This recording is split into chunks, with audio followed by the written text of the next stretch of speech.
વિદ્યાર્થી મિત્રો, આજથી આપણે પ્રકરણ 10 ગુરુત્વાકર્ષણનો અભ્યાસ શરૂ કરવા જઈ રહ્યા છે. ગુરુત્વાકર્ષણના આ સેશનમાં આપણે આખા સમગ્ર પ્રકરણમાં જે ટૉપિક ભણીશું તે તમને અહીં લખેલા છે.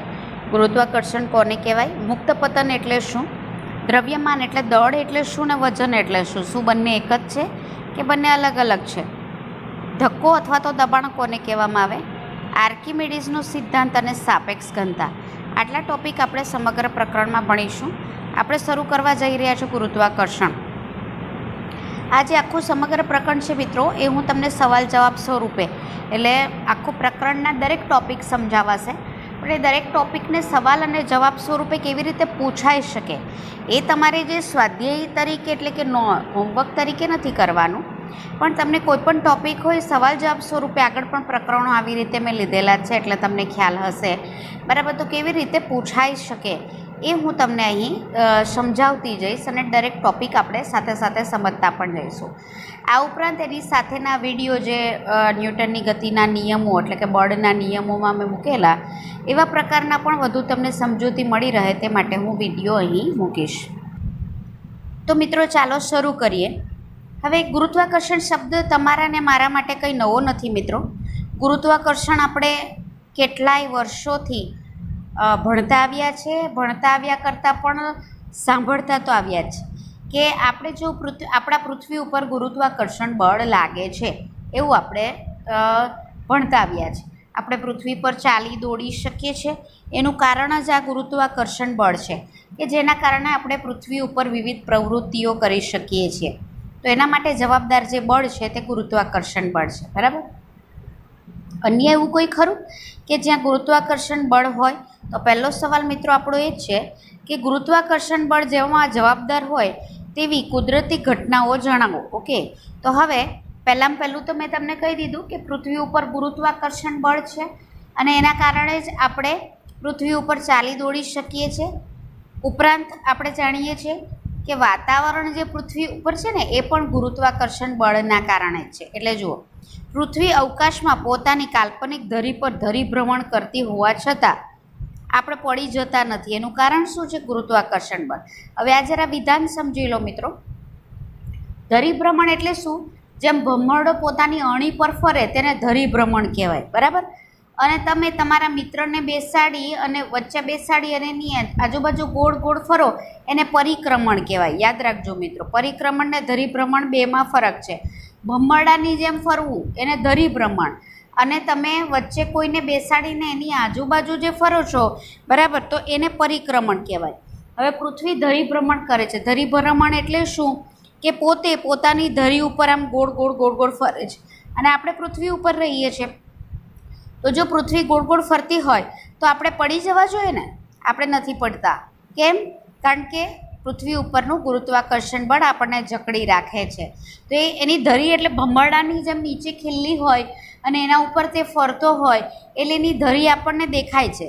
પણ પૃથ્વી ફરે છે પણ એની ધરી આપણને દેખાતી નથી, પણ છતાં તે ફરે છે. તો ફરે છે એનો મતલબ એની ધરી છે. તો એ ધરીને આપણે કાલ્પનિક ધરી કહીએ છીએ. ચંદ્ર પૃથ્વીની આસપાસ આપણે જાણીએ છીએ કે ચંદ્ર એ આપણી પૃથ્વીની આસપાસ ફરે છે એટલે પરિક્રમણ કરે છે બરાબર. તો એ કેમ પરિક્રમણ કરે છે? કંઈક તો એવું હશે ને કે જે ચંદ્રને પૃથ્વી તરફ આકર્ષી રાખતું હશે. તો એ છે ગુરુત્વાકર્ષણ બળ. પૃથ્વી અને બીજા ગ્રહો સૂર્યની આસપાસ પરિક્રમણ કરે છે. એ પણ આપણે બ્રહ્માંડ ચેપ્ટર તમે ભણી ગયા છો પ્રાઇમરીમાં, એમાં જોયું હશે કે પૃથ્વી પણ સૂર્યની આજુબાજુ ગોળ ગોળ ફરે છે અને પૃથ્વી સિવાય પૃથ્વી જેવા અન્ય ગ્રહો જેમ કે શુક્ર, બુધ, મંગળ, ગુરુ, શનિ, યુરેનસ, નેપચ્યુન અને પ્લુટો, આ બધા ગ્રહો જે છે એ સૂર્યની આસપાસ ગોળ ગોળ ફરે છે. કેમ એવું?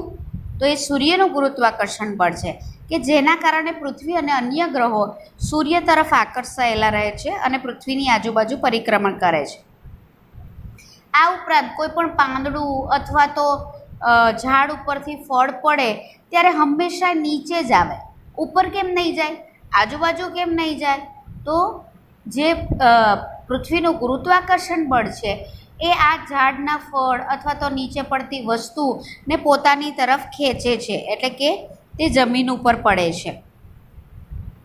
નેક્સ્ટ જે છે તો ગુરુત્વાકર્ષણની સમજૂતી વિશેષ આપણે મેળવીએ કે સફરજનના ઝાડ પરથી તૂટેલું સફરજન પૃથ્વીની સપાટી પર આવીને પડે છે જ્યારે પૃથ્વીનો ઉપગ્રહ ચંદ્ર પૃથ્વીની આસપાસ કક્ષીય ગતિ કરે છે.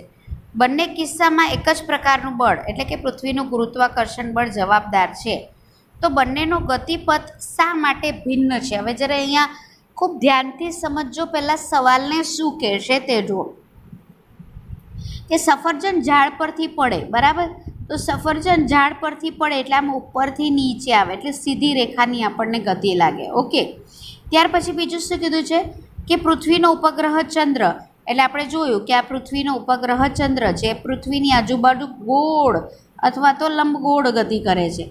તેવી રીતે આપણે જાણીએ છીએ કે આ જો પૃથ્વીની આજુબાજુ આવા આપણે ઉપગ્રહ તરતા મૂકેલા છે, બરાબર? આવા આ ચંદ્ર છે પણ આવા કેટલાય ઉપગ્રહ છે જે પૃથ્વીની આજુબાજુ આપણે તરતા મૂકેલા છે. એના કારણે તો આપણે ટીવી જોઈ શકીએ છીએ, ટેલિફોન એકબીજાને ટેલિફોનિક વાત કરી શકીએ છીએ, બરાબર? તમે અત્યારે મોબાઈલ ઉપર જે આ લેશન નિહાળી રહ્યા છો તે પણ ઉપગ્રહને આભારી છે. તો એ પૃથ્વીની આજુબાજુ આ કૃત્રિમ ઉપગ્રહ ફરતા હોય છે. પણ હવે જેમ કે ચંદ્ર પૃથ્વીની આજુબાજુ ફરે કે આ ઉપગ્રહ છે જે પૃથ્વીની આજુબાજુ ફરે અથવા તો સફરજન છે તે ઝાડ પરથી પડે, એ બધા માટે તો એક જ બળ જવાબદાર છે અને તે છે ગુરુત્વાકર્ષણ બળ. પણ છતાં પૃથ્વી ઝાડ પરથી સફરજન ઝાડ ઉપરથી પડે છે, બરાબર? ત્યારે તેની જે ગતિ છે રેખીય ગતિ છે, જ્યારે આ ગોળાકાર ગતિ તમને જોવા મળે છે. તો આ ગતિપથ કેમ અલગ અલગ છે બધાનો, બરાબર? તો સફરજનના ઝાડ પરથી સફરજન તૂટતી વખતે તેનો પ્રારંભિક વેગ 0 હોય. હવે જરા અહીંયા વિધાન સમજો કે સફરજન તૂટ્યું નથી, સફરજન ઝાડ ઉપર છે, ત્યારે તેનો વેગ કેવો હોય? 0, કારણ કે તે તો ગતિ જ નથી કરતું ને, સફરજન ઝાડ ઉપર છે અને તેના પર માત્ર પૃથ્વીનું ગુરુત્વાકર્ષણ બળ લાગે, બરાબર? કારણ કે સફરજન ઝાડ ઉપર લટકે છે તો ગુરુત્વાકર્ષણ બળ પૃથ્વી ઉપર રહેલા સજીવ માત્ર અથવા તો પદાર્થ માત્ર ઉપર લાગે, તે પછી સ્થિર હોય કે ગતિમાં હોય, બરાબર? પરિણામે સફરજન સુરેખ પથ પર ગતિ કરીને પૃથ્વીની સપાટી પર આવે છે. અર્થાત સફરજન મુક્ત પતન હમણાં હું તમને સમજાવું છું કે જ્યારે એ પડે છે, બરાબર? એટલે કોઈ બી કારણસર હવાના કારણે કે ગમે તે, તો ત્યારે પૃથ્વીનું ગુરુત્વાકર્ષણ બળ તેને પોતાની તરફ આકર્ષે છે એટલે સફરજન ઉપરથી નીચે પડે છે. પણ ચંદ્રના કિસ્સામાં તેમ નથી.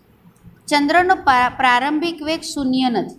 એટલે ચંદ્ર એ પૃથ્વીની આજુબાજુ સતત ગતિમાં છે એટલે સફરજનની જેમ તેનો પ્રારંભિક વેગ સતત ગતિમાં હોવાના કારણે 0 નથી. તેના પર લાગતું ગુરુત્વાકર્ષણ બળ ચંદ્રના ગતિપથ પર જે તે બિંદુ આગળના વેગને લંબરૂપે એટલે કે પૃથ્વી તરફ હોય છે. એટલે શું? તો હવે અહીંયા જરા ધ્યાનથી સમજો. હવે જુઓ, આ જે ચંદ્ર છે એ પૃથ્વીની આજુબાજુ ગોળાકાર ગતિ કરે છે. ગતિ કરતો કરતો ચંદ્ર અહીં આવ્યો, બરાબર? તો આગળ પણ મેં તમને સમજાવેલું છે કે વર્તુળાકાર ગતિ કરતો પદાર્થ 8મા ચેપ્ટરમાં આપણે ભણેલા, તેમાં વેગની દિશા કઈ? તો મેં તમને કીધેલું સ્પર્શકની દિશા. મેં સમજાવેલું સ્પર્શકની દિશા એટલે શું? તો ધારો કે આ જે ચંદ્ર છે તે અહીં આવ્યો, તો અહીંથી આ વર્તુળ ઉપર એક સ્પર્શક દોરવામાં આવે એટલે તેને એક બિંદુએ છેદતી રેખા દોરવામાં આવે. તો આમ હશે, કારણ કે ગતિ કરતો કરતો આમ જઈ રહ્યો છે. જો ગતિ કરતો કરતો આમ જાય તો સ્પર્શક આમ દોરીશું. ક્લિયર? ધારો કે તે આમ જઈ રહ્યો છે, ઓકે? તો હવે આ એની વેગની દિશા થઈ.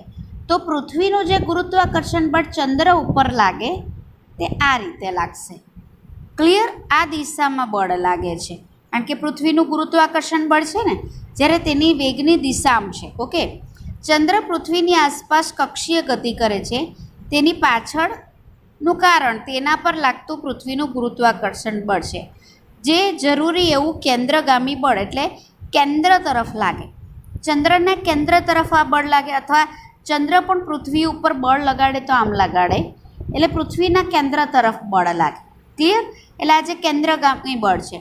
તો આ જે વર્તુળાકાર ગતિ છે એનું મુખ્ય કારણ હવે તમને કદાચ સમજાયું હશે કે જ્યારે સફરજન પૃથ્વી ઉપર પડતું હોય ત્યારે જે બળ લાગે છે સુરેખ લાગે છે. જ્યારે અહીંયા તમે જુઓ છો ગતિ વર્તુળાકાર છે, એટલે એના પર જે બળ લાગશે તે કેવું હશે? કેન્દ્રગામી બળ હશે.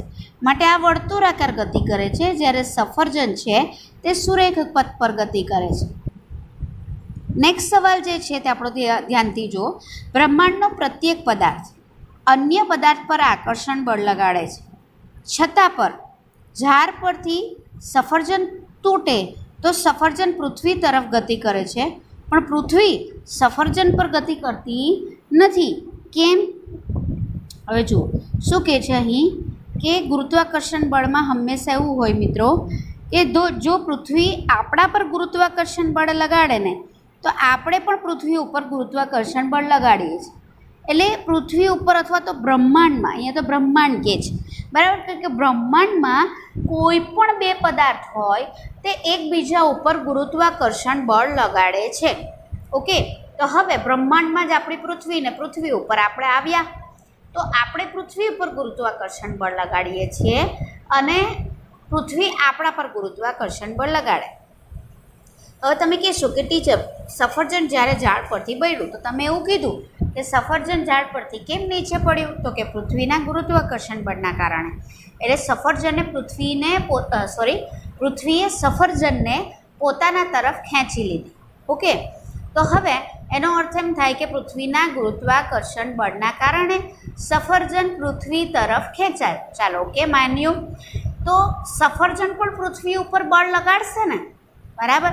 હવે સફરજન પણ પૃથ્વી ઉપર ગુરુત્વાકર્ષણ બળ લગાડે છે, તો જેમ સફરજન પૃથ્વી તરફ આવ્યું તેવી રીતે પૃથ્વી પણ સફરજન તરફ જવી જોઈએ ને, તો એવું કેમ નથી થતું? તો જુઓ, ન્યૂટનના ગતિનો ત્રીજો નિયમ પૃથ્વી જેટલા બળથી સફરજનને પોતાની તરફ આકર્ષે છે તેટલા જ બળથી સફરજન પણ પૃથ્વીને પોતાની તરફ આકર્ષે છે. પણ ન્યૂટનની ગતિના બીજા નિયમ મુજબ શું છે? એ બળ જે હોય તે કેટલું હોય? તો બળ is equal to F is equal to ma, એટલે દળ ગુણ્યા પ્રવેગ. ઠીક છે, તો હવે એના પરથી પ્રવેગ શોધવો હોય તો આ દળ અહીંયા જતું રહે એટલે છેદમાં જતું રહે, એટલે બળ ભાગ્યા દળ થશે. અહીંયા સુધી સમજ પડી ન્યૂટનની ગતિના બીજા નિયમ મુજબ. અને સૂત્ર મુજબ લખવું હોય તો શું થશે? A ઇઝ ઇક્વલ ટુ Fના છેદમાં m, આવું સૂત્ર બનશે. ક્લિયર? તો હવે આગળ જોઈએ. હવે મિત્રો આ સૂત્ર પરથી શું તારવી શકાય કે દળના વ્યસ્ત પ્રમાણમાં પ્રવેગ છે. જુઓ, આ વ્યસ્ત પ્રમાણ કહેવાય. જો આનો મતલબ શું થાય? બળ વધે તો પ્રવેગ વધે, બળ ઘટે તો પ્રવેગ ઘટે. આગળ પણ મેં આ સમજાવી દીધું છે, બરાબર? એટલે બળ એ પ્રવેગના સમપ્રમાણમાં છે એવું કહેવાય. હવે પ્રવેગ અને દળ એ એકબીજાના વ્યસ્ત પ્રમાણમાં છે. તો વ્યસ્ત પ્રમાણનો અર્થ શું થાય? જો દળ વધી જાય, કોઈ પણ પદાર્થનું દળ વધી જાય તો પ્રવેગ ઘટી જાય, અને દળ ઘટી જાય તો પ્રવેગ વધી જાય. આનો મતલબ આવો થાય. ઓકે, હવે તમે જોશો કે પૃથ્વીનું દળ એ કેટલું હશે? કેટલી મોટી આપણી પૃથ્વી, ને એની સામે હું તમને એમ કહું કે સફરજનનું દળ તો કેટલું હોય? 100 ગ્રામ, 200 ગ્રામ, 150 ગ્રામ, એનાથી વધારે તો ના હોય ને, બરાબર? તો ક્યાં પૃથ્વીનું દળ અને ક્યાં ચંદ્રનું દળ? તો હવે શું થશે કે સફરજનનું જે દળ છે તે ઓછું છે, તો એના લીધે એમાં જે ઉદ્ભવતો જે પ્રવેગ છે તે કેવો હશે? વધારે હશે. જ્યારે પૃથ્વીનું દળ એ વધારે છે સફરજનની સરખામણીમાં, તો એના લીધે જે ઉદ્ભવતો પ્રવેગ પૃથ્વી ઉપર જે સફરજનના કારણે ઉદ્ભવતો પ્રવેગ હશે કેવો હશે? ઓછો હશે. તો હવે બળ તો બધું સરખું લગાડે છે બંને. પૃથ્વીએ સફરજન પર જેટલું બળ લગાડ્યું તેટલું સફરજન પૃથ્વી ઉપર બળ લગાડે છે, પણ એ બળના કારણે ઉદ્ભવતો પ્રવેગ કેટલો? તો કે દળ પર આધાર રાખે. સફરજનનું દળ ઓછું છે તો પૃથ્વીનું જે બળ છે એના કારણે એમાં ઉદ્ભવતો પ્રવેગ વધારે હોય, એટલે સફરજન સીધું પૃથ્વી તરફ આવી જાય. પૃથ્વીનું દળ વધારે છે તો એ દળ વધારે હોવાના કારણે પૃથ્વીમાં જે સફરજન જે બળ લગાડે છે એના કારણે ઉદ્ભવતો પ્રવેગ કેવો? ઓછો. એટલે શું થશે કે સફરજન પર પ્રવેગ લાગે છે પણ આપણને અનુભવાતો નથી.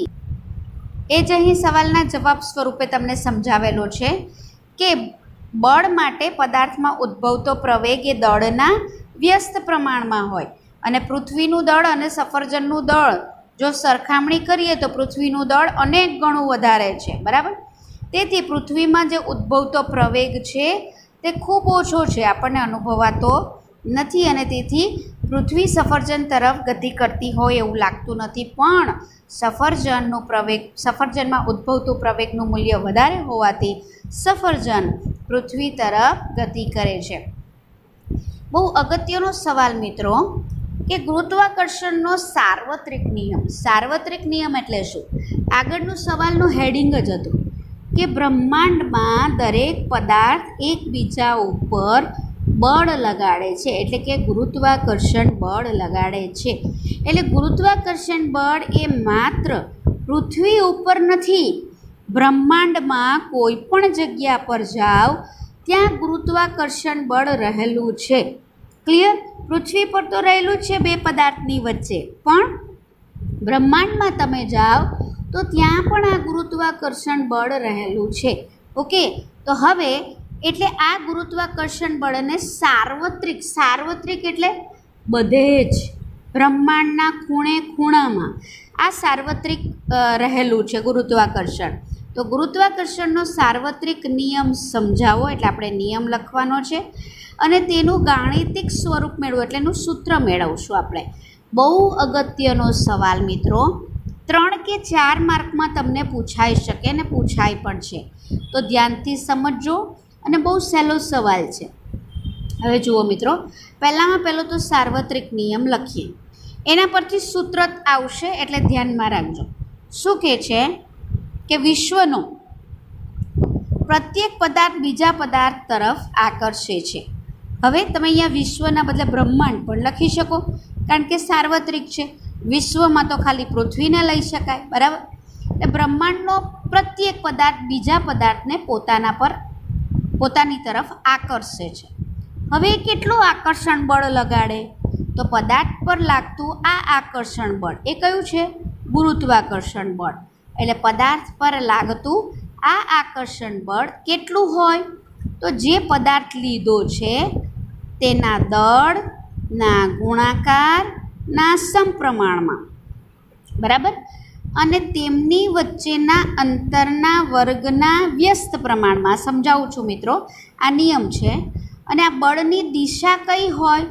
તો બંને પદાર્થને જોડતી દિશામાં હોય. ચાલો આ નિયમને સમજીએ અને એનું ગાણિતિક સ્વરૂપ એટલે સૂત્ર પણ તારવીએ. હવે જુઓ, ધારો કે આપણી પાસે બે પદાર્થ છે, આકૃતિમાં દર્શાવ્યા પ્રમાણે તમારે આવી રીતે બે વર્તુળ દોરી દેવાના. પહેલા પદાર્થને આપણે એ કહી દઈએ, બીજા પદાર્થને આપણે બી કહી દઈએ. દરેકનું દળ હોય, દળ આપણે જેને વજન અત્યારે કહીએ છીએ, વજન અને દળ એ આ જ પ્રકરણમાં પાછળ અલગ અલગ છે એવું સમજાવીશ. અત્યારે આપણે જેને વજન કહીએ છીએ, બરાબર. ધારો કે આનું એમ છે, બરાબર, અને આનું સ્મોલ એમ છે. બંનેને અલગ અલગ દર્શાવવા માટે આને કેપિટલ એમ લઈ લીધું અને આનું મેં સ્મોલ એમ લઈ લીધું, બરાબર. હવે ધારો કે વર્તુળ પદાર્થ લીધેલું છે તો એનું કેન્દ્ર હોય. વર્તુળ દોરવા માટે તમારે કેન્દ્ર દોરવું પડે ને, અહીંયા ફૂટ પરિકર રાખશો એટલે આ એનું કેન્દ્ર. એટલે આના કેન્દ્રને ધારો કે હું કહી દઉં C1 ને આના કેન્દ્રને હું કહી દઉં ધારો કે C2. એટલે આનું કેન્દ્ર C1 અને આનું કેન્દ્ર C2 છે, બરાબર. હવે આ બે વચ્ચેનું અંતર કેટલું? તો કે આ બે કેન્દ્ર છે એને જોડી દો, બરાબર. એટલે આ બે પદાર્થ વચ્ચેનું અંતર એ આ બે કેન્દ્ર વચ્ચેનું અંતર થશે. એને ધારી લો કે તે D જેટલું છે. એટલે આ બે પદાર્થ એકબીજાથી કેટલા દૂર છે?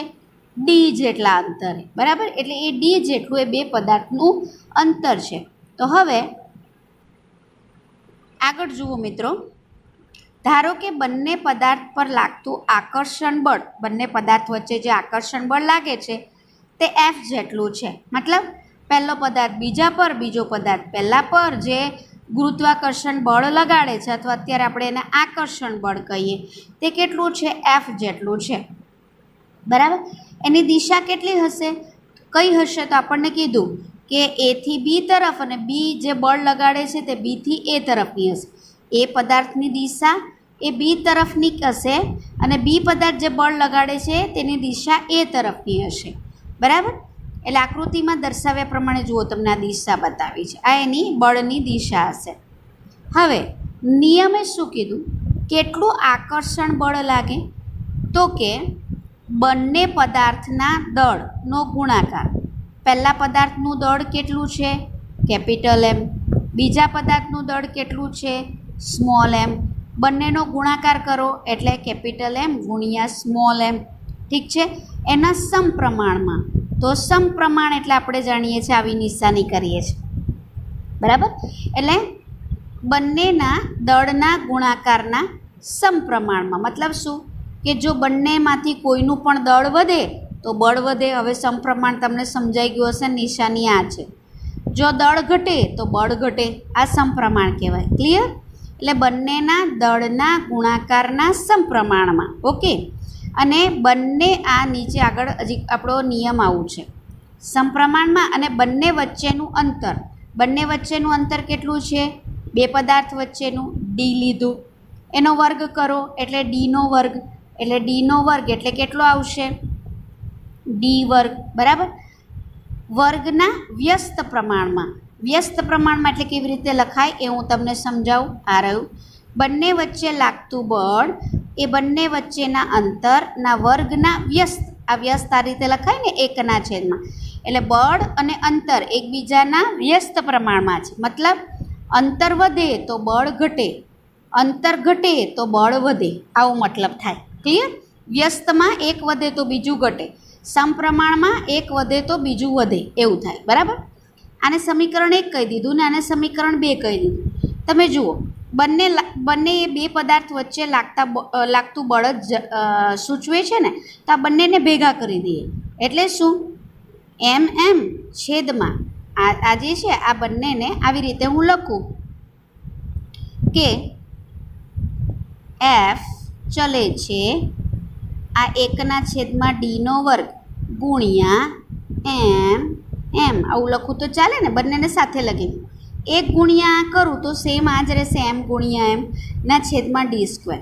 એટલે બંને સમીકરણને ભેગા કરો તો આ રીતે લખી શકાય. ક્લિયર? હવે આગળ પણ મેં સમજાવ્યું છે કે આ ચલે છે એની નિશાની દૂર કરવી હોય તો કોઈ અચળાંક મૂકવો પડે. અચળાંક એટલે જેનું મૂલ્ય ક્યારેય પણ બદલાય નહીં તેને અચળાંક કહેવામાં આવે છે. તો એવો અચળાંક મૂકી દીધો જી. જી કેમ? કારણ કે ગુરુત્વાકર્ષણનો નિયમ સમજાવી રહ્યા છે. ગુરુત્વાકર્ષણને અંગ્રેજીમાં ગ્રેવિટેશનલ ફોર્સ કહેવાય. એના માટેનો અચળાંક એટલે આપણે જી લીધો. બરાબર. ગ્રેવિટેશનલ ફોર્સ પરથી એટલે જી એમ છેદમાં ડી સ્ક્વેર. બરાબર. જ્યાં જીને આ સમપ્રમાણતા એટલે કે આ નિશાની દૂર કરી એનો અચળાંક કહેવાય. અને આ કેપિટલ જીને શું કહેવાય? ગુરુત્વાકર્ષણ બળનો સાર્વત્રિક અચળાંક. ક્લિયર? યાદ રાખજો મિત્રો, કારણ કે આગળ જતાં હું તમને કેપિટલ જી જેવું સમજાવું ને એવું સ્મોલ જી પણ સમજાવીશ, તો ત્યારે તમને બેમાં ફરક ખબર પડવો છે. તો કેપિટલ જી એટલે શું? ગુરુત્વાકર્ષણનો સાર્વત્રિક અચળાંક. ક્લિયર? અને આપણે આ જે તારવ્યું, બસ આપણું આ સૂત્ર આવી ગયું. તમારે એક્ઝામમાં ક્યાં સુધી કરવાનું? અહીં સુધી કરવાનું. તો આ જે સમીકરણ 4 છે એને ન્યૂટનના ગુરુત્વાકર્ષણના નિયમનું ગાણિતિક સ્વરૂપ કહે છે. છે ને ઇઝી? એટલે અહીં સુધી તમારે સવાલનો જવાબ ઇંગ્લિશ જ્યારે પણ તમને પૂછે તમારી ટેસ્ટમાં ત્યારે તમારે આ લખવાનો રહે. તો આમ કેપિટલ જીને આપણે શું કીધું મિત્રો? ગુરુત્વાકર્ષણનો સાર્વત્રિક અચળાંક.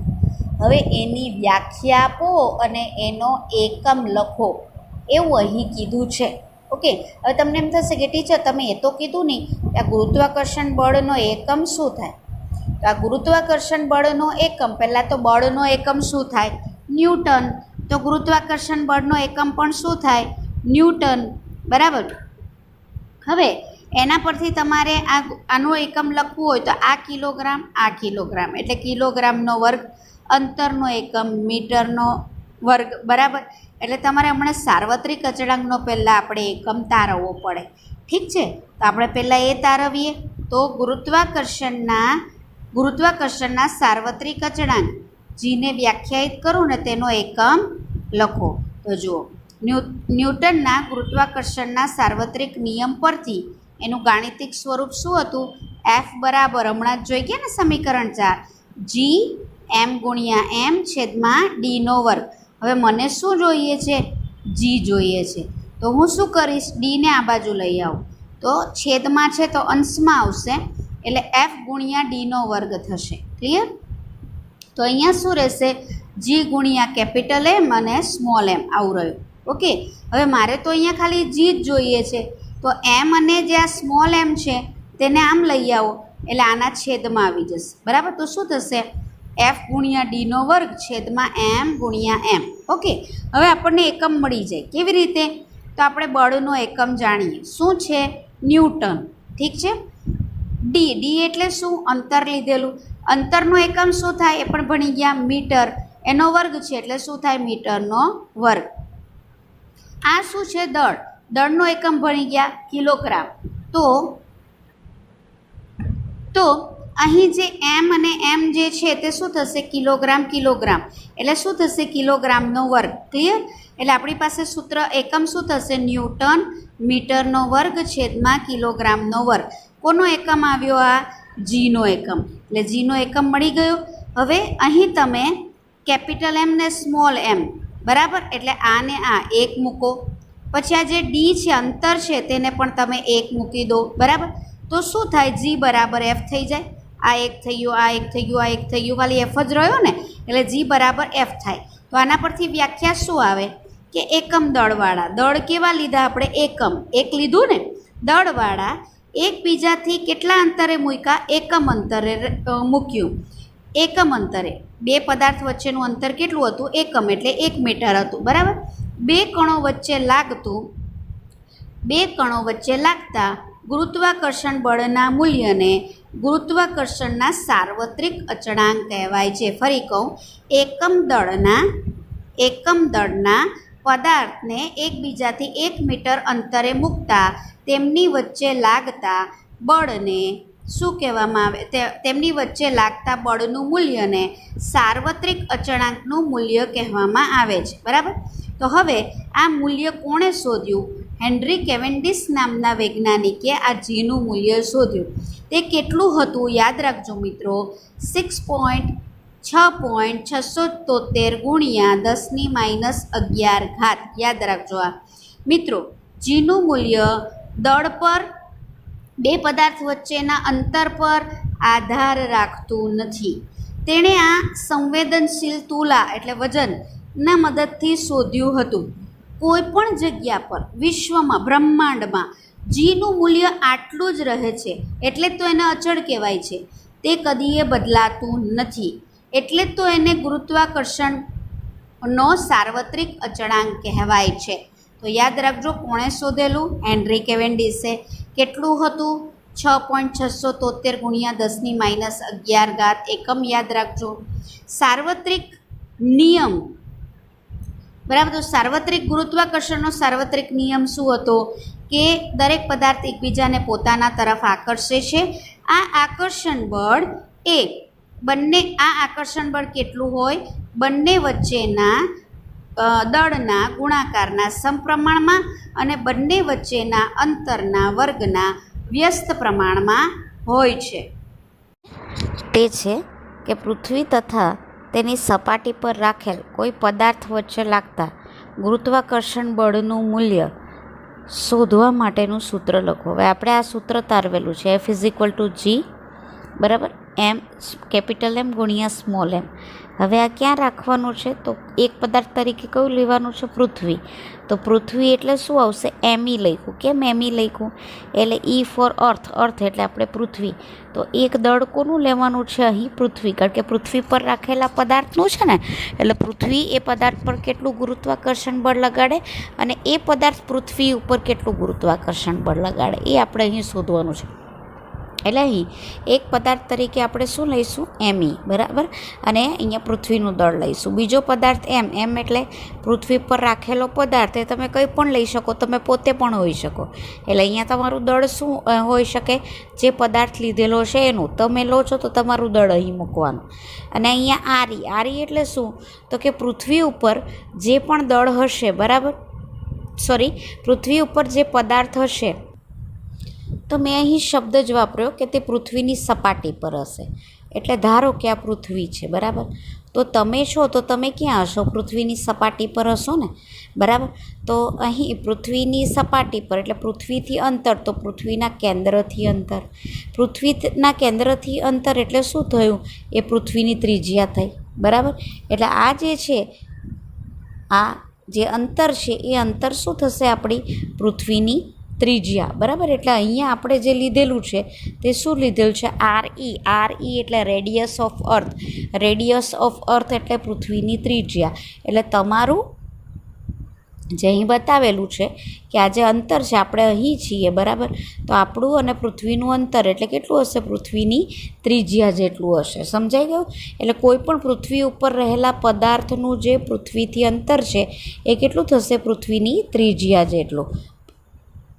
તો હવે અહીંયા જે આપણે અંતર લીધેલું છે તેના બરાબર આપણે આરી મૂક્યો. એટલે આપણું જે સૂત્ર હતું એમાં અહીંયા ડી હતું મિત્રો, પણ ડીના બદલે આરી કેમ લીધું હવે સમજાઈ ગયું, કારણ કે પૃથ્વી પર રહેલો પદાર્થ છે એટલા માટે, બરાબર. તો અહીં તમને બધા શબ્દોની સમજૂતી આપી છે. એફ બરાબર ગુરુત્વાકર્ષણ બળ, જી એટલે ગુરુત્વાકર્ષણનો સાર્વત્રિક અચળાંક જેનું મૂલ્ય નિશ્ચિત હોય છે, એમઈ એટલે પૃથ્વીનું દળ તે પણ નિશ્ચિત હોય છે, આપેલું હોય છે, અને એમ એટલે પદાર્થનું દળ, અને આરી એટલે પૃથ્વીની ત્રિજ્યા. હવે આ સૂત્ર પરથી તમે કોઈ પણ પદાર્થ, એટલે મેં તમને કીધું તેમ આ આપણી પાસે હોય, એમઈ પણ આપણી પાસે હોય ને આરી પણ હોય, તો આમાં તમારું દળ અહીંયા ખાલી મૂકી દો અને બાકી બધા દળ આપેલા છે તેને મૂકી દો, બરાબર. તો તમે તમારા પર લાગતું પૃથ્વીનું ગુરુત્વાકર્ષણ બળ શોધી શકો. આપણે એક ખાલી સમજૂતી માટે એ એક્ઝામમાં પૂછાવાની શક્યતા બહુ ઓછી છે મિત્રો, કારણ કે એમાં કેલ્ક્યુલેશન વધારે એટલે ગણતરી વધારે છે. તો પૃથ્વી દ્વારા ચંદ્ર પર લાગતા ગુરુત્વાકર્ષણ બળની આપણે જે આ સૂત્ર શોધ્યું ને એની મદદથી આપણે ટ્રાય કરીએ. તો જુઓ મિત્રો, એ બતાવું છું તમને.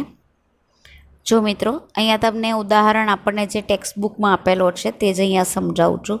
મેં તમને કીધું તેમ આ તમને જાણકારી માટે છે કે કેટલું બળ પૃથ્વી દ્વારા ચંદ્ર પર લાગે તે કેવી રીતે આપણા સૂત્રની મદદથી કેલ્ક્યુલેટ કરી શકાય તે છે.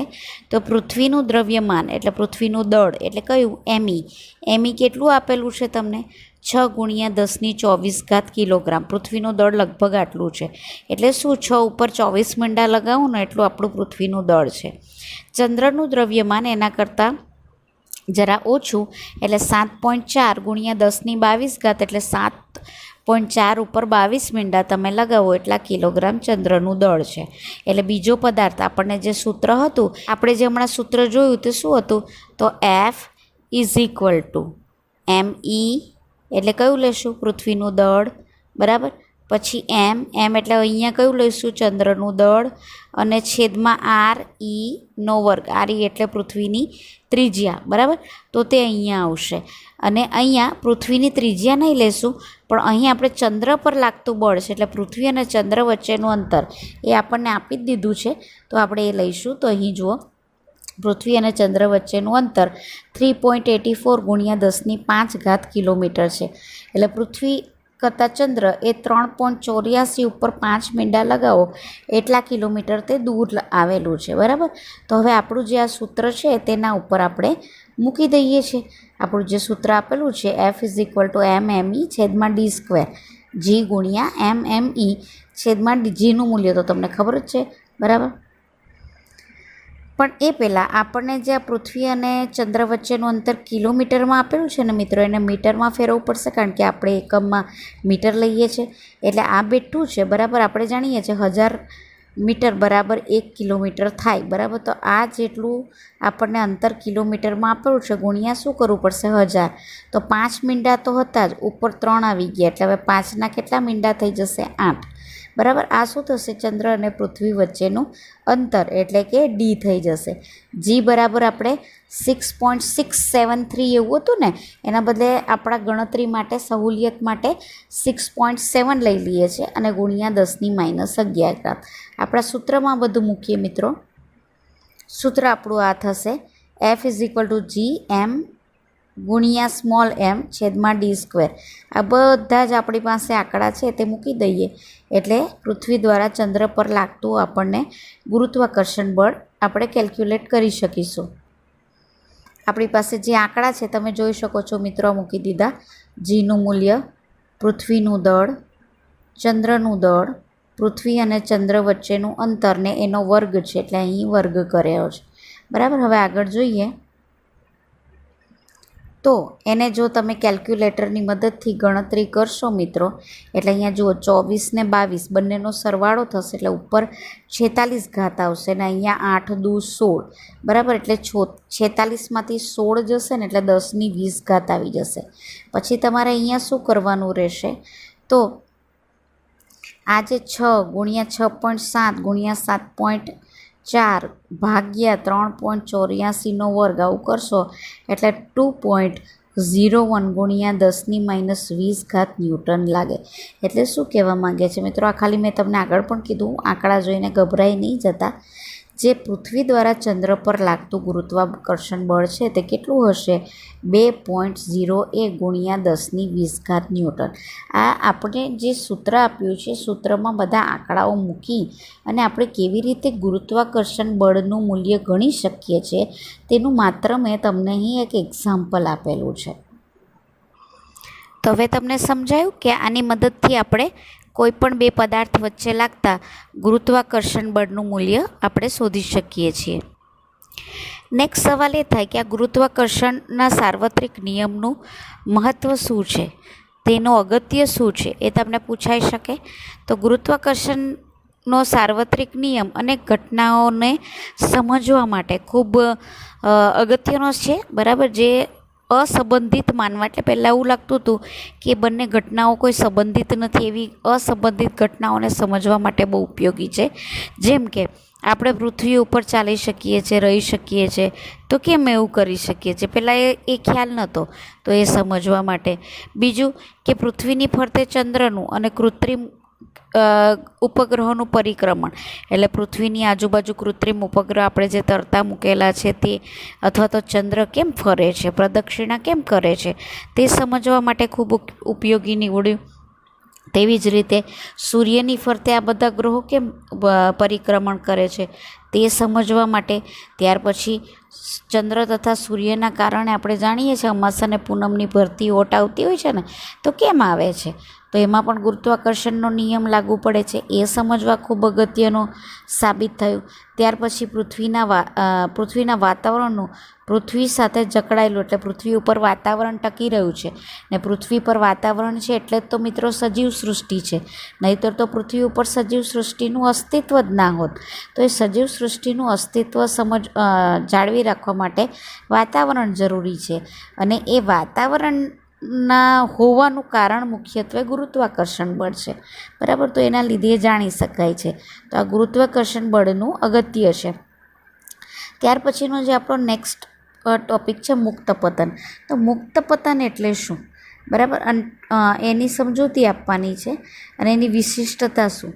તો જ્યારે કોઈ પણ પદાર્થને કોઈ પણ પ્રકારનું બાહ્ય બળ આપ્યા સિવાય અમુક ઊંચાઈથી છોડવામાં આવે ત્યારે તે પદાર્થ પૃથ્વીના ગુરુત્વાકર્ષણ બળની અસર હેઠળ સુરેખ પથ પર નીચે ગતિ કરે છે. આ સંજોગોમાં પદાર્થ મુક્ત પતન કરે છે એમ કહેવાય. એટલે શું? એક સિમ્પલ ઉદાહરણ આપું મિત્રો. તો આપણે જે મુક્ત પતનમાં સફરજનનું ઝાડ ઉપરથી પડવું એ મુક્ત પતનનું ઉદાહરણ છે. તો હવે એ કેવી રીતે? તો જેમ કે સફરજન તો ઝાડ ઉપર હતું ને, તો આપણે એને ખેંચવા ગયા, તોડવા ગયા, કોઈ બળ લગાડ્યું નહીં ને.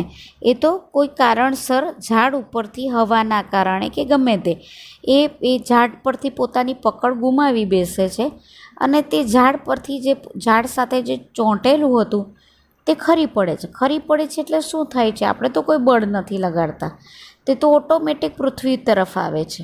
બરાબર. તો સુરેખપથ પર એટલે સીધી રેખામાં પૃથ્વી તરફ આવે છે તો એને મુક્ત પતન કહેવાય.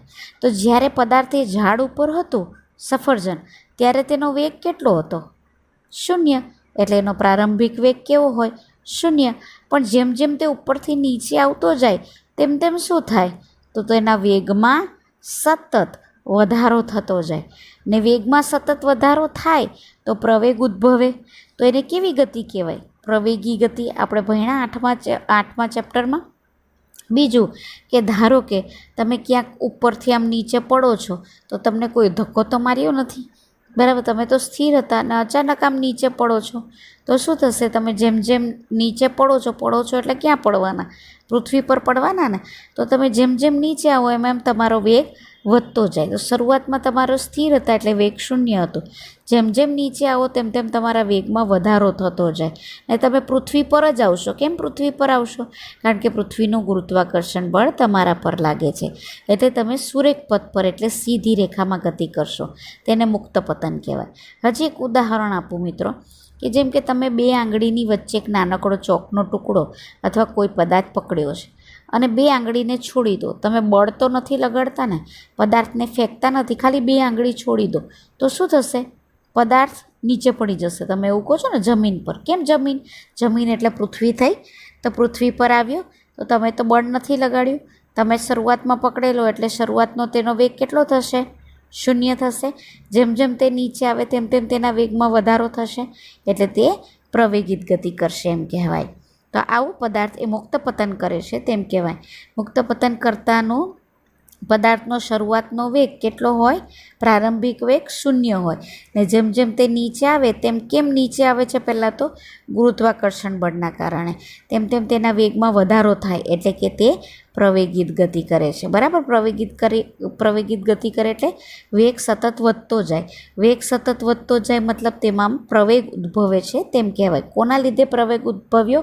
ગુરુત્વાકર્ષણ બળના કારણે તેમાં પ્રવેગ ઉદ્ભવ્યો. બરાબર? તો મુક્ત પતન પામતા પદાર્થની વિશિષ્ટતા શું છે? પહેલાં તો મુક્ત પતન પામતો જે પદાર્થ છે તે એક સીધી રેખામાં ઉપરથી નીચે પડે છે. બરાબર? એટલે કે તેની દિશા બદલાતી નથી. બીજું, પૃથ્વીના આકર્ષણ બળના લીધે તેના વેગમાં નિયમિત વધારો થાય. મેં તમને કીધું કે જેમ જેમ તે પદાર્થ ઉપરથી નીચે આવશે તેમ તેમ ગુરુત્વાકર્ષણ બળના કારણે તેના વેગમાં સતત વધારો થશે અને એ જે વધારો છે ને એ એક સરખો હશે. બરાબર? એટલે એને નિયમિત પ્રવેગી ગતિ કહેવાય. એટલે જેમ જેમ પદાર્થ ઉપરથી નીચે આવશે ને મિત્રો તેમ તેમ તેના વેગમાં 9.8 મીટર પર સેકન્ડ એટલે 1 સેકન્ડમાં 9.8 મીટરનો તેના વેગમાં વધારો થશે. જેમ જેમ ઉપરથી નીચે આવે તેમ તેમ એનો વેગ 1 સેકન્ડમાં 9.8નો વધારો કરે. કેમ એ હું તમને નેક્સ્ટ સેશનમાં સમજાવીશ. બરાબર?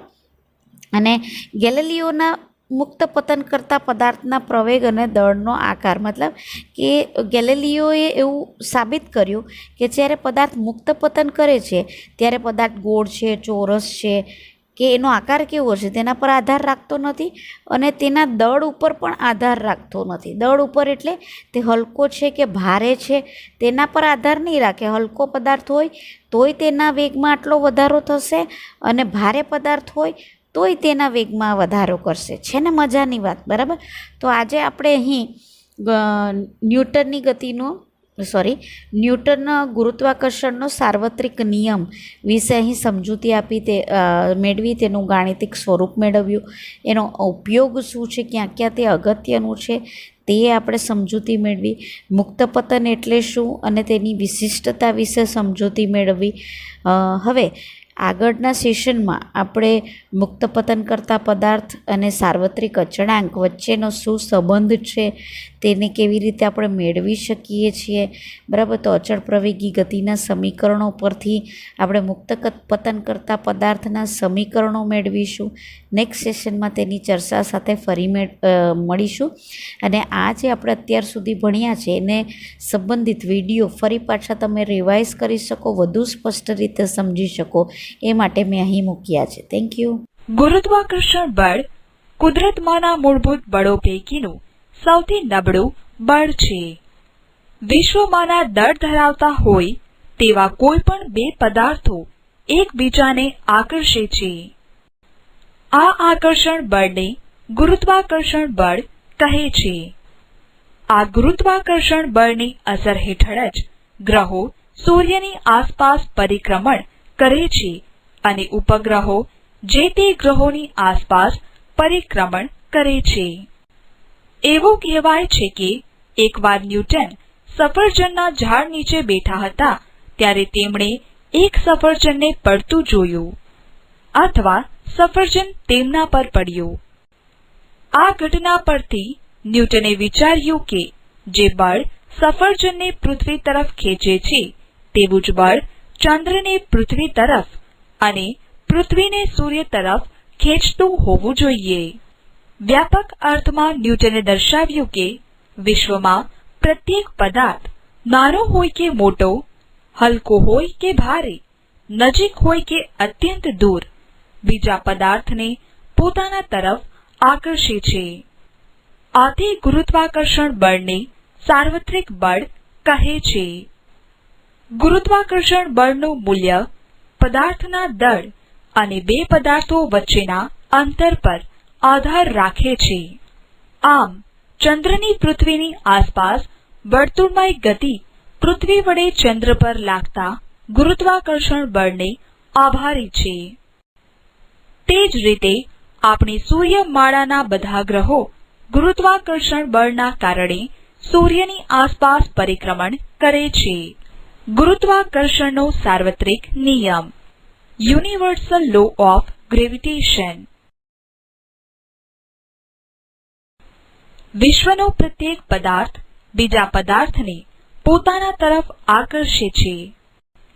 બે પદાર્થો વચ્ચેનું આ આકર્ષણ બળ તેમના દળના ગુણાકારના સમપ્રમાણમાં અને તેમની વચ્ચેના અંતરના વર્ગના વ્યસ્ત પ્રમાણમાં હોય છે.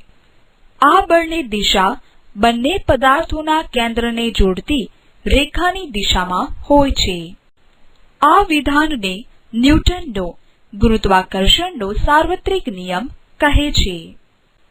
ન્યૂટને દર્શાવ્યું કે આ જ કારણસર સીધી રેખામાં જતો ચંદ્ર તેના માર્ગના દરેક બિંદુએ પૃથ્વી તરફ ખેંચાય છે અને તેથી જ ચંદ્ર પૃથ્વીની આસપાસ પરિક્રમણ કરે છે. ચંદ્રનું પૃથ્વીની આસપાસ પરિક્રમણ સમજવા આપણે નીચે દર્શાવેલી પ્રવૃત્તિ કરી શકીએ. પ્રવૃત્તિ 1. દોરીનો એક ટુકડો લો. તેના એક છેડે એક નાનો પથ્થર બાંધો અને બીજો છેડો હાથમાં પકડીને ગોળ ગોળ ફેરવો. પથ્થર કેવા પ્રકારની ગતિ કરે છે? દોરી છોડી દો. હવે પથ્થર કેવા પ્રકારની ગતિ કરે છે?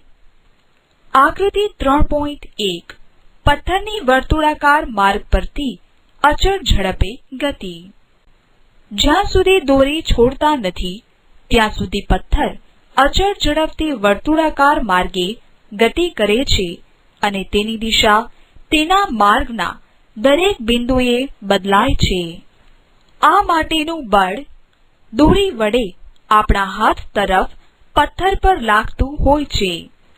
આવું જ કેન્દ્રગામી બળ ચંદ્ર પર પૃથ્વી વડે લાગતું ગુરુત્વાકર્ષણ પૂરું પાડે છે. જ્યારે દોરી હાથમાંથી છોડી દેવામાં આવે ત્યારે પથ્થર વર્તુળાકાર માર્ગના તે બિંદુ પાસેના સ્પર્શકની દિશામાં સીધી રેખામાં ગતિ કરીને દૂર ફેંકાય છે.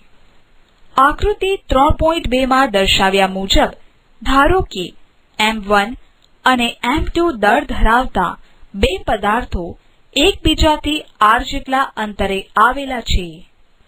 ન્યૂટનના ગુરુત્વાકર્ષણના નિયમ મુજબ બંને પદાર્થો એકબીજાને આકર્ષે છે.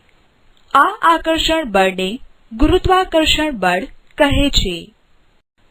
આ ગુરુત્વાકર્ષણ બળ બંને પદાર્થોના કેન્દ્ર C1 અને C2 ને જોડતી દિશામાં હોય છે. આકૃતિમાં દર્શાવ્યા મુજબ F12 પદાર્થ 1 પર પદાર્થ 2 વડે લાગતું ગુરુત્વાકર્ષણ બળ. C1 થી C2 તરફ. F21 ઇઝ ઇક્વલ ટુ પદાર્થ 2 પર પદાર્થ 1 વડે લાગતો ગુરુત્વાકર્ષણ બળ C2 થી C1 તરફ. ન્યૂટનના ગતિના ત્રીજા નિયમ મુજબ આ બંને બળોના મૂલ્યો સમાન હોય છે, પરંતુ બંને બળો એકબીજાથી વિરુદ્ધ દિશામાં લાગતા હોય છે. એટલે કે F12 is equal to -F21. અહીં ઋણ નિશાની વિરુદ્ધ દિશાનું સૂચન કરે છે. આ બંને પદાર્થો વચ્ચે લાગતા ગુરુત્વાકર્ષણ બળનું મૂલ્ય F12 is equal to F21 is equal to F. ગુરુત્વાકર્ષણના સાર્વત્રિક નિયમ અનુસાર F infinity m1 into m2 તથા F ઇન્ફિનિટી 1/r². સમીકરણ 3.3.2 અને 3.3.3 પરથી F infinity m1 into m2 upon r². For F is equal to G m1 into m2 upon r². સમીકરણ 3.3.5 એ ગુરુત્વાકર્ષણના સાર્વત્રિક નિયમનું ગાણિતિક સ્વરૂપ છે. અહીં G એ સમપ્રમાણતાનો અચળાંક છે. સમગ્ર વિશ્વમાં કોઈ પણ જગ્યાએ અને કોઈ પણ સમયે કોઈ પણ બે પદાર્થો વચ્ચે લાગતા ગુરુત્વાકર્ષણ બળ માટે G નું મૂલ્ય અચળ રહે છે.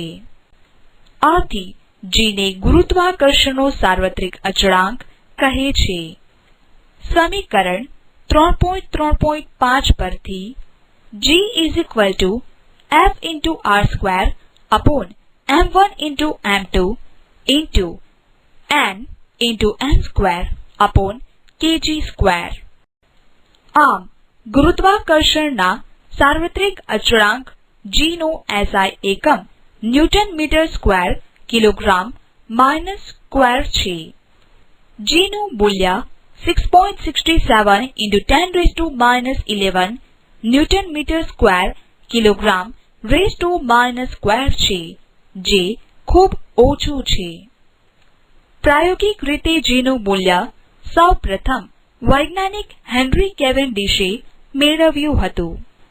જો આપણે કોઈ પણ બે પદાર્થોના દળ અને તેમના કેન્દ્ર વચ્ચેનું અંતર જાણતા હોઈએ તો તે બે પદાર્થો વચ્ચેના ગુરુત્વાકર્ષણ બળનું મૂલ્ય સમીકરણ 3.3.5 પરથી જાણી શકીએ.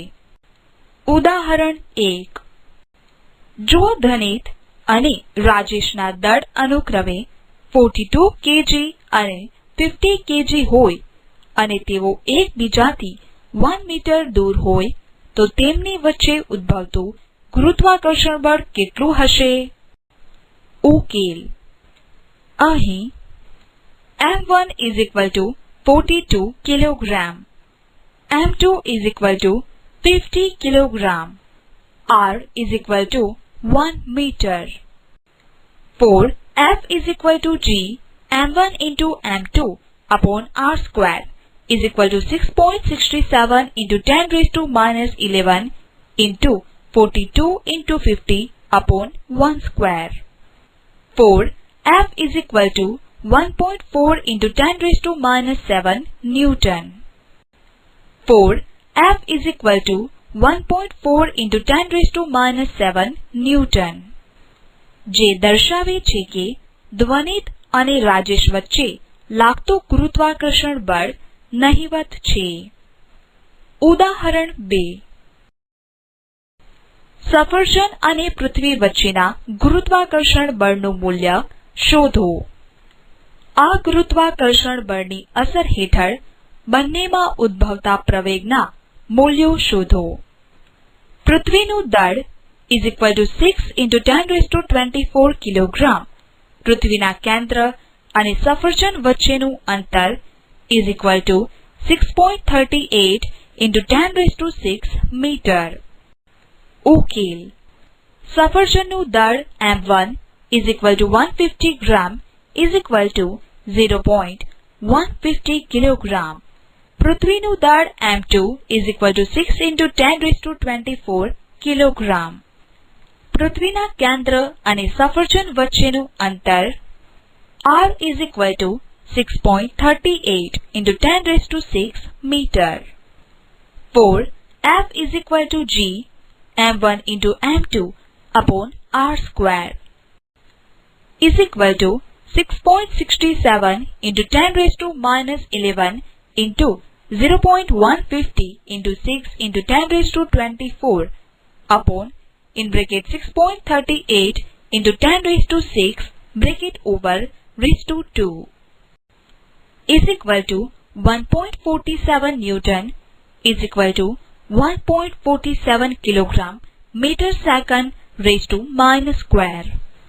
સફરજન પર લાગતા પૃથ્વીના આ ગુરુત્વાકર્ષણ બળના કારણે સફરજનમાં ઉદ્ભવતો પ્રવેગ A1 is equal to F upon m1 is equal to 1.47 kilogram meter second raised to minus 2 upon 0.150 kilogram is equal to 9.8 meter second minus 2.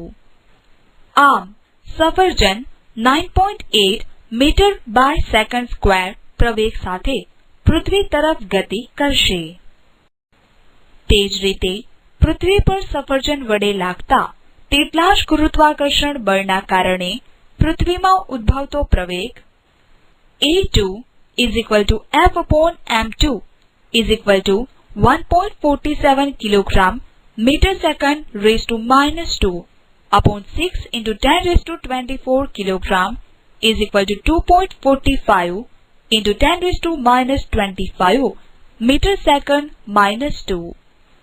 આમ પૃથ્વી 2.45 into 10⁻25 meter second raised to minus 2 જેટલા પ્રવેગ સાથે સફરજન તરફ ગતિ કરશે. નોંધ, અહીં A1 not is equal to A2 તથા A2 double less than A1 છે. આથી સફરજનની પ્રવેગિત ગતિ જોઈ શકાય છે, પરંતુ પૃથ્વીની પ્રવેગિત ગતિ જોઈ શકાતી નથી. અહીં સફરજનની સરખામણીમાં પૃથ્વીનું દળ અનેક ગણું મોટું હોવાથી આવું પરિણામ મળે છે. ઉદાહરણ 3. નાળિયેરી પર અમુક ઊંચાઈએ રહેલા 1.5 કિલોગ્રામ દળ ધરાવતા એક લીલા નારિયેળને તોડતાની સાથે જ તેના પર લાગતા પૃથ્વીના ગુરુત્વાકર્ષણ બળની અસર હેઠળ તે પ્રવેગિત ગતિ સાથે નીચે જમીન પર પડે છે. પૃથ્વીનું નારિયેળ પર લાગતું ગુરુત્વાકર્ષણ બળ શોધો. નાળિયેર કેટલા પ્રવેગ સાથે નીચે આવશે? પૃથ્વીનું દળ 6 into 10⁻24 કિલોગ્રામ તથા પૃથ્વીના કેન્દ્ર અને નાળિયેર વચ્ચેનું અંતર 6.38 into 10⁻6 મીટર. ઉકેલ. નાળિયેરનું દળ m1 is equal to 1.5 kilogram. પૃથ્વીનું દળ m2 is equal to 6 into 10⁻24 kilogram.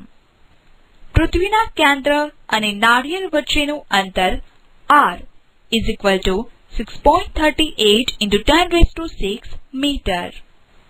F is equal to G m1 into m2 upon r square is equal to 6.67 into 10⁻11 into 1.5 into 6 into 10⁻24 upon in bracket 6.38 into 10⁻6 bracket over square. આથી નારિયેળી પરથી નારિયેળ તોડ્યા બાદ તેના પર લાગતા પૃથ્વીના ગુરુત્વાકર્ષણ બળની અસર હેઠળ નારિયેળમાં ઉદ્ભવતો પ્રવેગ A is equal to F upon m1 is equal to 14.7 kilogram meter second raised to minus 2 upon 1.5 kilogram is equal to 9.8 meter by second square. આમ નારિયેળ 9.8 મીટર બાય સેકન્ડ સ્ક્વેર પ્રવેગ સાથે પૃથ્વી તરફ ગતિ કરે છે. નોંધ, ઉદાહરણ 2 અને 3ના પરિણામો જોતા 150 ગ્રામ દળના સફરજન પર લાગતું ગુરુત્વાકર્ષણ બળ 1.47 ન્યૂટન છે, જ્યારે 1.5 કિલોગ્રામ દળના નારિયેળ પર લાગતું ગુરુત્વાકર્ષણ બળ 14.7 ન્યૂટન છે. અહીં સફરજન કરતા નારિયેળ પર લાગતું ગુરુત્વાકર્ષણ બળ 10 ગણું વધુ હોવા છતાં બંનેમાં ઉદ્ભવતા પ્રવેગના મૂલ્યો 9.8 મીટર બાય સેકન્ડ સ્ક્વેર જેટલા સમાન જ મળે છે. આમ શા કારણે થતું હશે? વિચારો. સારું થયું કે ન્યૂટનના માથા પર સફરજન પડ્યું અને ન્યૂટને ગુરુત્વાકર્ષણનો નિયમ આપ્યો. જો ન્યૂટન નારિયેળના ઝાડ નીચે બેઠા હોત તો શું થાત? ઉદાહરણ 4. પૃથ્વીના ગુરુત્વાકર્ષણ બળની અસર હેઠળ ચંદ્ર પૃથ્વીની આસપાસ પરિક્રમણ કરે છે. જો પૃથ્વીનું દળ 6 × 1024 કિલોગ્રામ અને ચંદ્રનું દળ 7.3 × 1022 કિલોગ્રામ હોય તથા કોઈ સમયે બંનેના કેન્દ્ર વચ્ચેનું અંતર 3.84 × 10⁸ મીટર હોય તો બંને વચ્ચેનું ગુરુત્વાકર્ષણ બળ શોધો. ગુરુત્વાકર્ષણ બળની અસર હેઠળ ચંદ્રનો પ્રવેગ કેટલો હશે? G = 6.67 × 10⁻11 newton metre square kilogram minus square. ઉકેલ. અહીં પૃથ્વીનું દળ m1 = 6 × 1024 કિલોગ્રામ, ચંદ્રનું દળ m2 = 7.3 × 1022 કિલોગ્રામ. પૃથ્વી અને ચંદ્ર વચ્ચેનું અંતર r = 3.84 × 10⁸ metre. G = 6.67 × 10⁻11 newton metre square kilogram minus square. સમીકરણ 3.3.5 પરથી પૃથ્વી અને ચંદ્ર વચ્ચે ઉદ્ભવતા ગુરુત્વાકર્ષણ બળનું મૂલ્ય F = G m1 × m2/r² = 6.67 × 10⁻11 × 6 × 1024 × 7.3 × 1022 3.84 × 10⁸ for F = 1.98 × 1020 newton. આ ગુરુત્વાકર્ષણ બળની અસર હેઠળ ચંદ્રનો પ્રવેગ A = F/m2 = 1.98 × 1020 7.3 × 1022 0.0027 metre by second square. નોંધ. ઉદાહરણ 2 અને 3માં સફરજન અને નારિયેળના પ્રવેગના મૂલ્યો 9.8 મીટર બાય સેકન્ડ સ્ક્વેર હતા, જેની સરખામણીમાં ચંદ્રનો પ્રવેગ 0.0027 મીટર બાય સેકન્ડ સ્ક્વેર છે, જે 9.8 મીટર બાય સેકન્ડ સ્ક્વેર કરતા ઘણો ઓછો છે. 3.3.1 ગુરુત્વાકર્ષણના સાર્વત્રિક નિયમની અગત્ય. Importance of the universal law of gravitation. ગુરુત્વાકર્ષણના સાર્વત્રિક નિયમ વડે એવી ઘટનાઓ સમજી શકાય છે કે જે પહેલા સમજાવી શકાય ન હતી. દાખલા તરીકે, 1. એવું બળ કે જે આપણને પૃથ્વી સાથે જકડી રાખે છે. 2. ચંદ્રનું પૃથ્વીની આસપાસ પરિક્રમણ. 3. ગ્રહોનું સૂર્યની આસપાસ પરિક્રમણ. 4. ચંદ્ર અને સૂર્યના કારણે ઉદ્ભવતા ભરતી અને ઓટ.